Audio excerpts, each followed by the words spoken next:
Amy, I hope you can address the issue with the food. It's not very good. What do you mean it's not very good? Amy replied, I'd like you to make better bread. They sell better ovens for baking bread nowadays. Fine then. I'll inform the housekeeper, Emanuela, about this. Amy Anderson, 35, is a full-time trader working from home. She met her husband Eric, who is 2 years older than her, at a small mail order company where we both worked. Eric was in the pet food department, and I was in the cosmetics department, handling customer phone calls. Our company often flouted labor regulations, leading us to work overtime daily and return home late. Despite a high salary, we had little time to enjoy it. Our main solace was going out for drinks once a week with some coworkers. Those outings were our escape from the monotonous grind of excessive hours and unfulfilled dreams. I started dating Eric from that group, and we married 3 years ago. I left my job after marriage and stayed home for a while. Eventually, I decided to find a job I could do from home, which led me to FX trading. I immersed myself in books and online resources, studying extensively and practicing with demo accounts.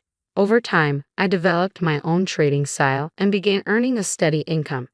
Although it took effort and persistence to reach this point, I eventually succeeded in FX trading. Meanwhile, my in-laws, Nicholas and Julia, moved in with us after Nicholas retired last year. They had been living in municipal housing, but Eric invited them to live with us, believing it would be difficult for them to manage on their pension alone. I cover all the living expenses, including rent, since I began earning from FX trading.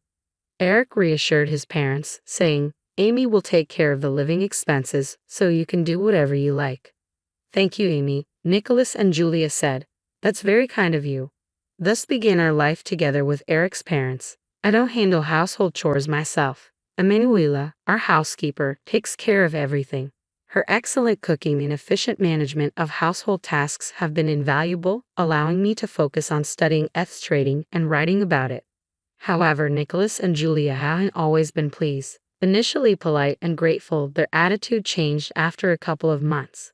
They began questioning, what's the point of having a wife who stays at home but doesn't do any housework? She's always just sitting in front of the computer. Nicholas and Julia began to express their disapproval, though they never said it directly to me.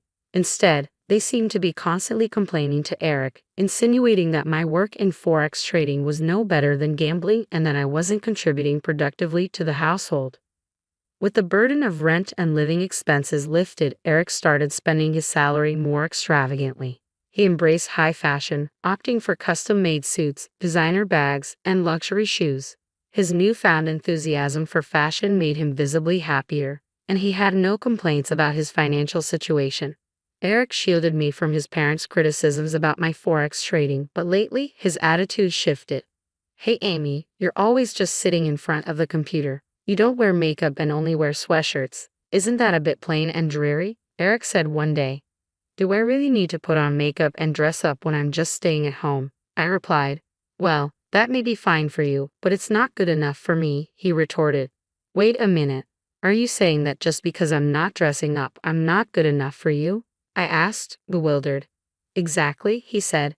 Don't you ever want to make an effort to look nice for me?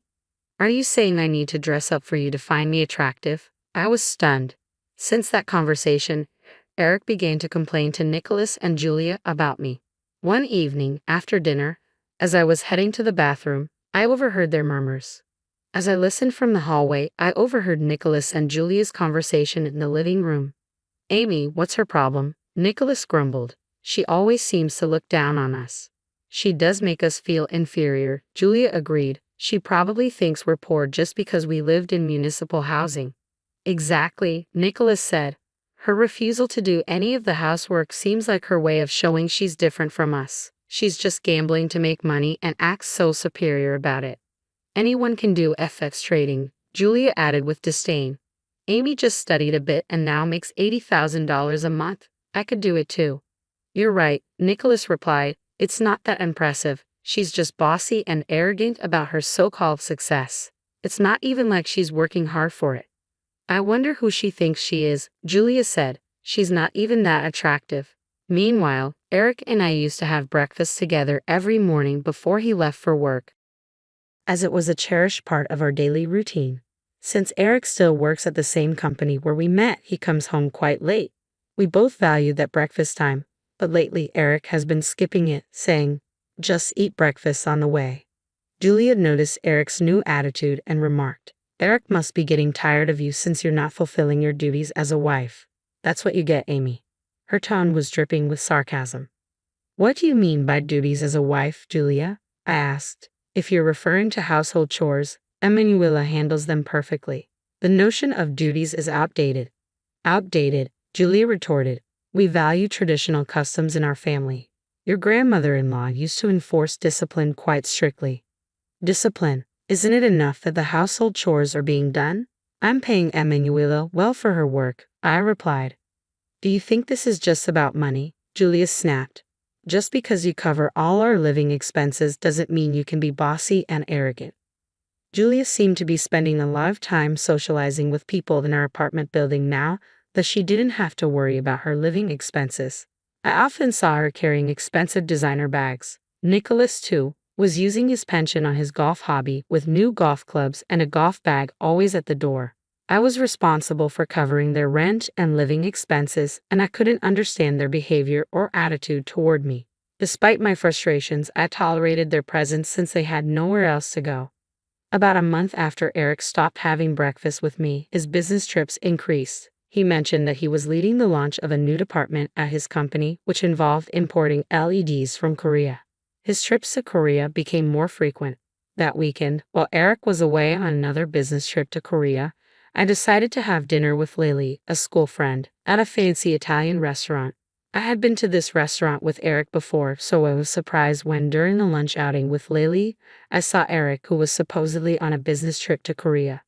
Lily and I were enjoying a glass of wine on the terrace when she pointed inside and said, "Hey Amy, isn't that your husband Eric?" I turned around and saw Eric leaving the restaurant with a woman. At first, I hoped it was a mistake. After all, Eric was supposed to be in Korea. Lily tried to comfort me, but it was unmistakably Eric. Every time Eric claimed he was on a business trip to Korea, it meant he was spending the weekend with another woman.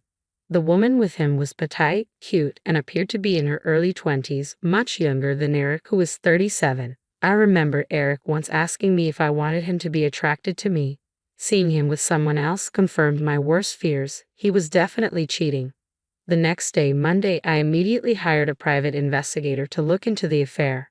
At home, I had also been receiving an increasing number of packages addressed to Julia. "Julia, did you buy something again?" I asked one day. "Be quiet, Amy," Julia snapped. "Do I need your permission to buy anything?" "No, that's not what I meant," I replied, concerned. Julia seemed to be obsessed with online shopping, buying high-end brand bags and jewelry. I worried about her getting scammed, as many fake designer items are sold online.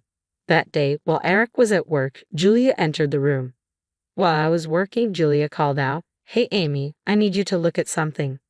"What is it?" I asked, setting aside my work. "Just come here," she replied. Reluctantly, I followed her to the living room, where she was opening a recently delivered package. Inside, she had purchased 5 bags in a bundle deal, claiming they were cheap. "I think these bags might be fake," Julia said as she opened the package. "Julia, you should be very cautious when buying items online," I advised.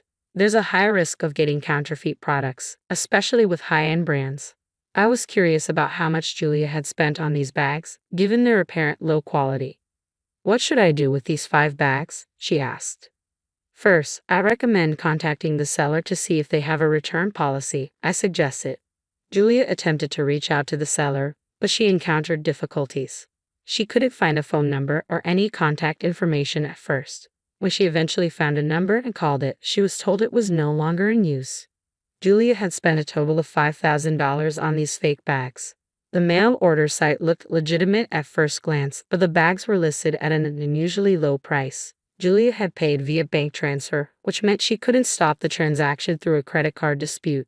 The site's return policy clearly stated there was no cooling-off period, making her ineligible for a refund. "Julia, you really need to be more careful with these purchases," I warned her. "When buying high-end goods online, if the price seems unusually low, it's likely to be a fake," I explained. "You really need to think it through before making a purchase and not just jump on it because it's cheap." Julia retorted. Don't act like I don't know what I'm doing, Amy. It's not about that. It's just a waste of money to spend $5,000 on counterfeit goods, I said. Shut up, shut up, shut up. Julia snapped. Since arguing wasn't helping, I returned to my room to focus on work. That Sunday after dinner, Nicholas suddenly confronted me. Stop doing FX trading, he demanded. I was golfing with a friend from my old job, and he told me Forex trading is a scam. You scamming people. What are you talking about? I asked, surprised. He said Forex trading is a scam. They promise you easy money but are just trying to take your money, Nicholas continued. Is that what you're doing, Amy? No, I'm not scamming anyone or luring people into investments, I clarified. I use social media to share information about Forex trading through my blog. I'm just trying to help people who are interested. You think you can fool me just because I'm not tech savvy? Nicholas accused. I'm not fooling anyone, I replied. Dad thinks it's a scam because making money seems too easy to him. It's not easy money, Eric, I added. I've explained this to you several times. It's not as easy as it looks, I said. You think I just studied a bit and started making a lot of money, but it's not that simple. Eric responded. Meanwhile, I'm working my butt off to start a new department at the company. It must be easy for you. Eric, I thought you were supposed to support me in FX trading. If I stop, what happens to the payments? We won't be able to afford the rent. I can handle the rent myself, Eric said. I felt frustrated. As the full-time FX trader, my income was what allowed Eric and his family to enjoy their current lifestyle. Yet they seemed ungrateful and only complained about my work. The next day, I received the results from the investigator I hired. It was confirmed. Eric was cheating on me. He was having an affair with a 25-year-old woman, 12 years younger than him. I had never met her. She had joined the company after I left. Apparently, she had accompanied Eric on several business trips to Korea. I spent a few days contemplating how to confront Eric with this information, knowing it would likely lead to divorce. That evening, Emanuela cooked dinner for us. As she was leaving, Julia approached me. Amy, I had a conversation with Nicholas and Eric. Julia said, we've decided we don't like anything about you. We want to live on our own, and we want you to leave. Eric hadn't returned from work yet. We don't want to be supported by your so-called scam money, Julia continued. We don't like how you act like you know everything. We've discussed this with Eric, and we've decided you need to move out. I felt a sense of resignation. The fact that Eric wasn't even here showed he had no feelings left for me. There was no reason for me to continue supporting these people. Fine then, I said, realizing that this was probably for the best. That day, I packed my bags and moved into a hotel. The divorce was finalized soon after. Since I had discovered Eric's infidelity during our marriage, I was able to file for alimony. I quickly rented a one-bedroom apartment that suited me perfectly and moved in. I also changed the lease from Eric's name to mine. About 4 months later, I received a call from Eric. He said he wanted to talk and would come to my new apartment. As I waited, Nicholas and Julia arrived with him, and I had a sinking feeling about what was coming. Amy, we're really sorry, Eric said, looking remorseful. We apologize for our terrible behavior. Please come back and live with us. Nicholas and Julia echoed his apologies, their faces filled with regret. What is this all about? I asked, confused. Eric, still looking down, explained, we can't afford the $40,000 rent and we're about to be evicted. We have no place to go and are in serious trouble. Please help us. I was stunned. Eric continued, revealing that his new department, which focused on importing LEDs from Korea, had been a disaster. The LEDs were defective, and when customers complained, the factory had to recall the products. Eric's poor Korean and misunderstanding of the contract led to a failed business venture. Eric was fired, and his attempt to become a full-time Forex trader using his small savings had also failed. Nicholas and Julia had some savings, but Nicholas lost money trying to invest in stocks at the wrong time. Now, they were all struggling to pay rent and even move out. Eric pleaded, we're already divorced, but I need your help.